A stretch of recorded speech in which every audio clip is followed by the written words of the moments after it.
Hi friends, welcome back to my channel. My name's Em and today we are doing another unhaul. These three bookshelves are our primary bookshelves. If you've watched my bookshelf tour, I can link that down below.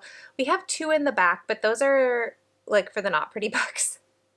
And then like in front of me is the 4x4 bookcase from IKEA that houses all the kids' books. So these are really like my primary shelves with my books. And we don't have room in our house for another bookshelf.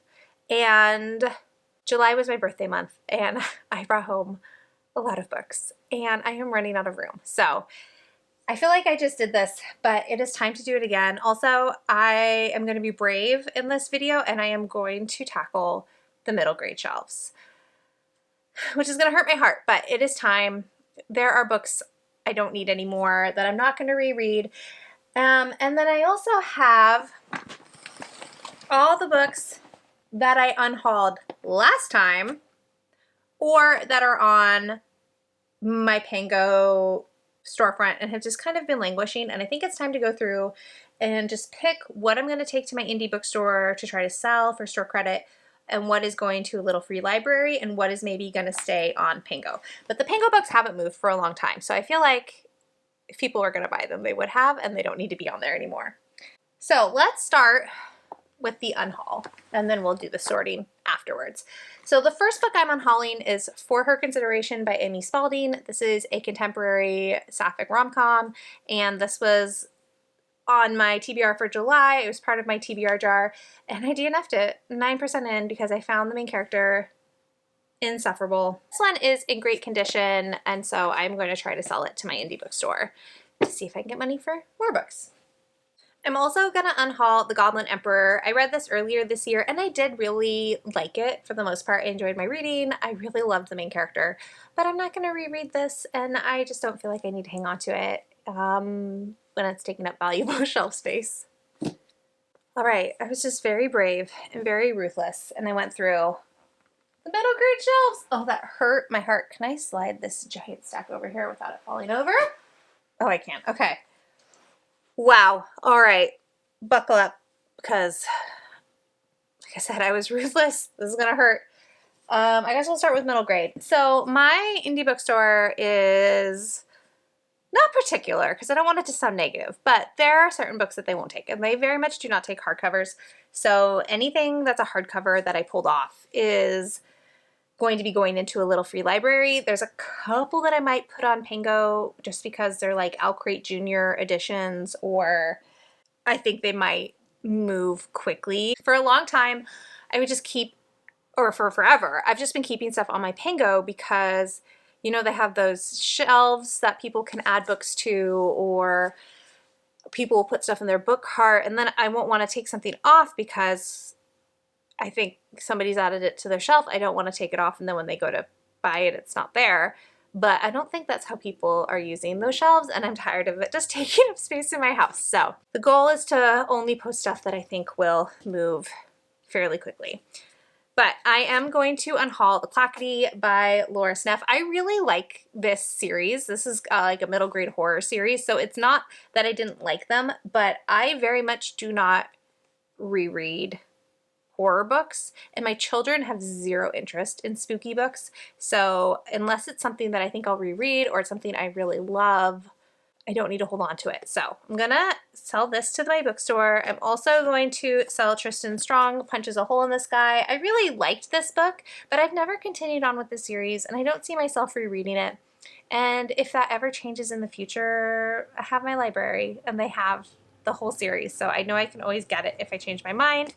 Same thing with Paula Santiago and the River of Tears by Taylor K. Mejia. I love this series. This is one of my favorite mythical retellings, middle grade type book, and I think Paula is such a fun main character, but I'm not going to reread it. I don't need to keep it. Same thing kind of with A Snicker of Magic by Natalie Lloyd. I really loved this when I read it, and I bought it a couple of summers ago because I was at a bookstore and I felt like I needed to walk out with a book in my hands. And so I bought this, but again, I'm not going to reread it. My kids aren't really interested in this, so there's no reason for me to keep it. Kind of the same thing with Caterpillar Summer. I read it. I really loved it. I'm not going to reread it. I don't need to hold on to it. Are you guys kind of getting the theme with the middle grade? I'm also going to sell or see if they'll buy Volume 1, why do I keep doing that? Book 1 and Book 2 of Premeditated Myrtle. And this is one of my favorite historical mystery middle grade series. And for a while, I thought I was going to collect the series as it came out in paperback. But I have not found myself drawn to these because I also thought this would be a series that I would reread, but it hasn't turned out to be the case. I'm happy to read each new volume as it comes out, but I'm not really interested in going back and rereading them. I just don't think it's that kind of series for me. But if you like historical mysteries for middle grade or you're looking for some, I think these are really fun. I think like if you want like a Veronica Speedwell but for kids, like this series is really, really fun and really engaging, and it's one of those books, it's one of those series that I could see becoming classics as they age. We can do the rest of these kind of rapid fire. The Extraordinary Adventures of Alice Tonks. I read for middle grade March. Was it this year or last year? And I think I gave it like a 4. I had a good time. I'm not going to reread. I've had this copy of Alice in Wonderland and Alice Through the Looking Glass on my shelf like since I was in my early 20s. I've read it. I'm not going to reread it because I don't really like Alice very much. Like I like the movie adaptations of Alice, but I don't really want to reread the actual book again. Like I've done that. I don't need to redo it. And then this one kind of hurts. I am going to unhaul the Oddmeyer series. Book 2 and 3 I got as ARCs, so I'll just pop these into little free libraries. And then book 1 I will sell back. This is another really excellent middle grade trilogy about 2 brothers, one of whom is a changeling that a goblin tried to switch at birth, but the goblin got distracted halfway through, and before he could pick up the human baby, the changeling had already morphed to match, and the goblin couldn't remember which one was the changeling and which one was the human, so he panicked and just left them both. And so they were raised as twin brothers. I love this series. This was a read aloud series that we did when my kids were still young enough that I was reading aloud to them at bedtime. And we all really loved this series. But again, it's just not one that I'm reaching for. My kids have kind of outgrown this series. And I could keep it for nostalgia purposes, or I could, you know, send them off to new homes. So I'm going to send them off to new homes. I do have 3 I'll Create Junior editions that I am going to be, I guess, putting on Pango. I have Strange Worlds Travel Agency, which is a really fun fantasy middle grade. I have the In Between, which is like contemporary fiction with a speculative bent. This one has definitely heavier themes, but was really fun to read aloud with my kids. And then The Elephant in the Room, which is also contemporary middle grade, that we really liked and had some heavier themes. So these ones will be going on Pango because somebody might want them, and they're pretty copies. All right, and then the last little stack of stuff that I'm unhauling. This is going to hurt some people's feelings. I'm so sorry, but it's just time. I'm not the same reader I was 3, 4, 5 years ago, and these books just don't have the same place in my heart that they used to, and that I know they have in a lot of readers. So it's not you, it's me. So I'm sorry, but I am going to unhaul Red, White, and Royal Blue. I'm just not a Casey McQuiston fan anymore, I don't think.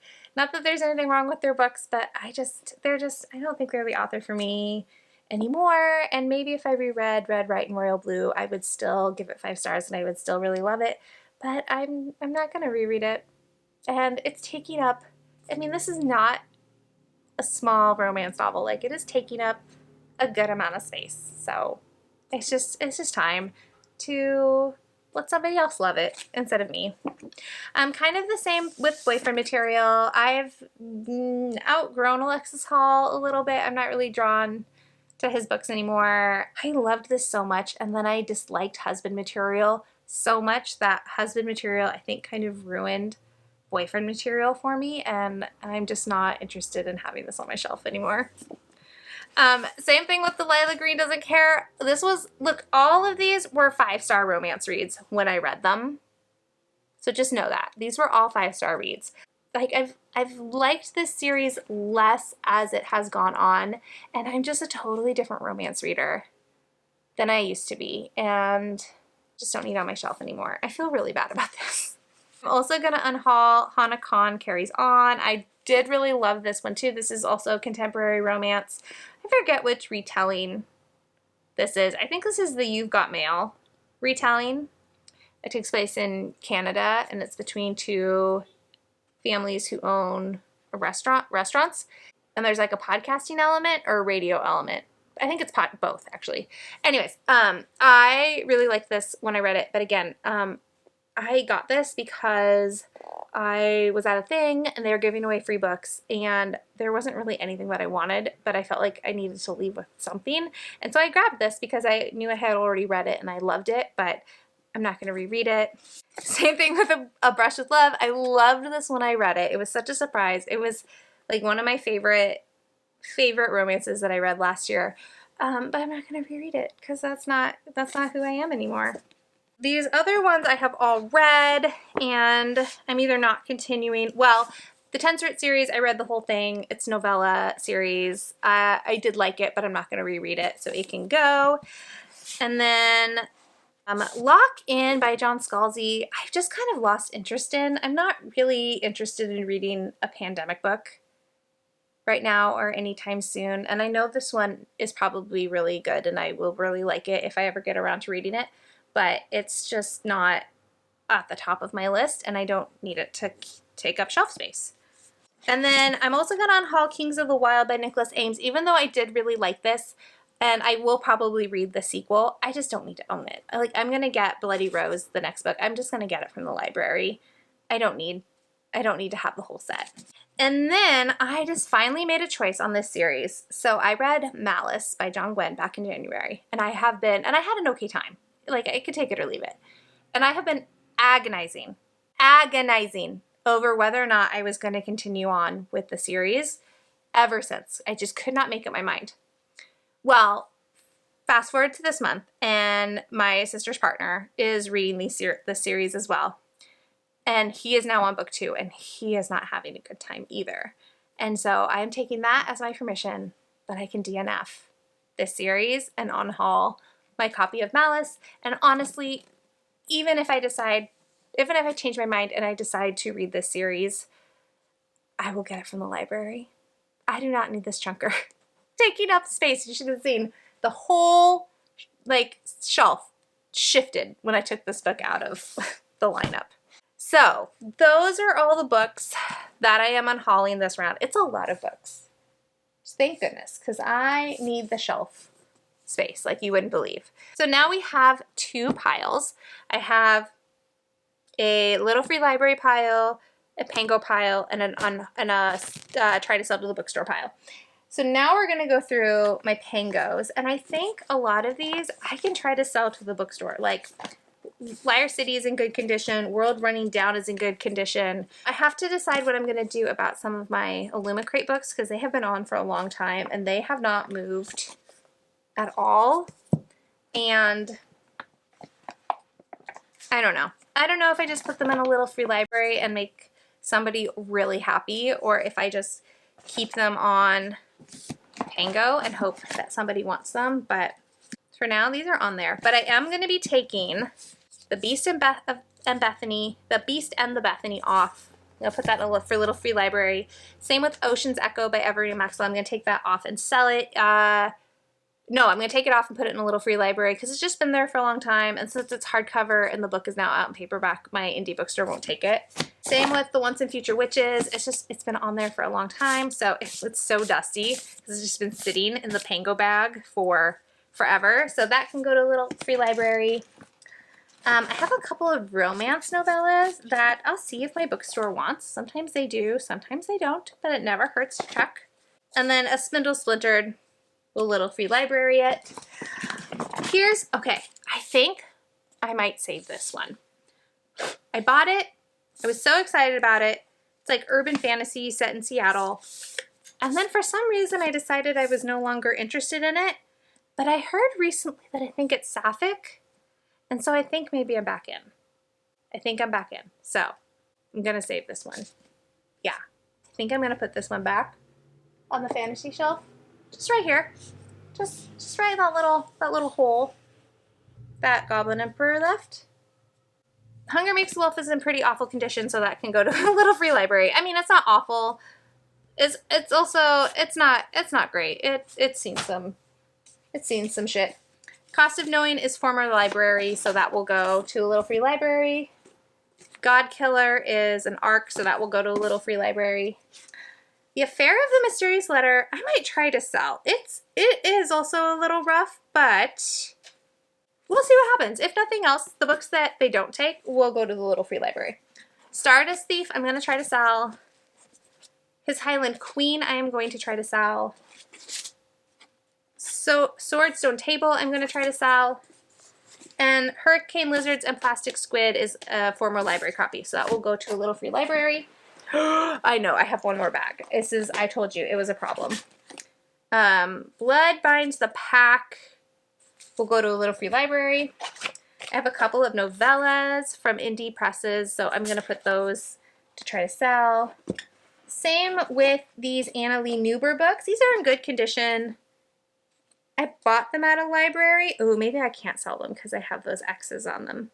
I think that might mean I can't sell them because whoever bought them as remainders. Okay, so those will go into a little free library, if you're ever wondering what that means. I'm going to sell this wretched book, see if I can get some money back on it, because that was a disappointment. Okay, former library copy. Scorpio Races I can sell. I thought this was a former library copy too, but it's in good condition. Heart Hot Havoc, I'm going to sell. Freyja's Moon is messy, but I'm gonna see if I can get some of my money back on that one as well. Somebody else might not know that author is messy and will buy them. TJ Klune, I'll list these on Pango. I don't know if anybody's gonna want them, but I can put them up for a couple of months and see what happens. Meat Planet, oof, was former library, and that's very obscure, so I'm just gonna put it in a little free library. Coldest Touch, I don't know, I could put this on Pango. We'll see if anybody wants it. And then, oh, my husband bought The Sundown Motel and DNF'd it, so this one will also go in a little free library. So there we go. We got some stuff sorted. We got some stuff figured out. I got this nice little, I got this nice little tower of books surrounding me now that I can actually go and do something with. So we are gonna wrap this video up here. Thank you for being here with me as I kind of talked through my thoughts and organized all these books that have just been hiding in pockets of my house and my car for months and months and months, and that I very much needed to do something with, but I needed some accountability to figure out what the heck I wanted to do. So if you made it to the end of this video, thank you so much for watching and spending your precious time with me. If you want to leave an emoji to let me know you're here, let's do a shovel emoji, and like if you liked it, subscribe if you want to, and I'll talk to you all in the next one. Bye!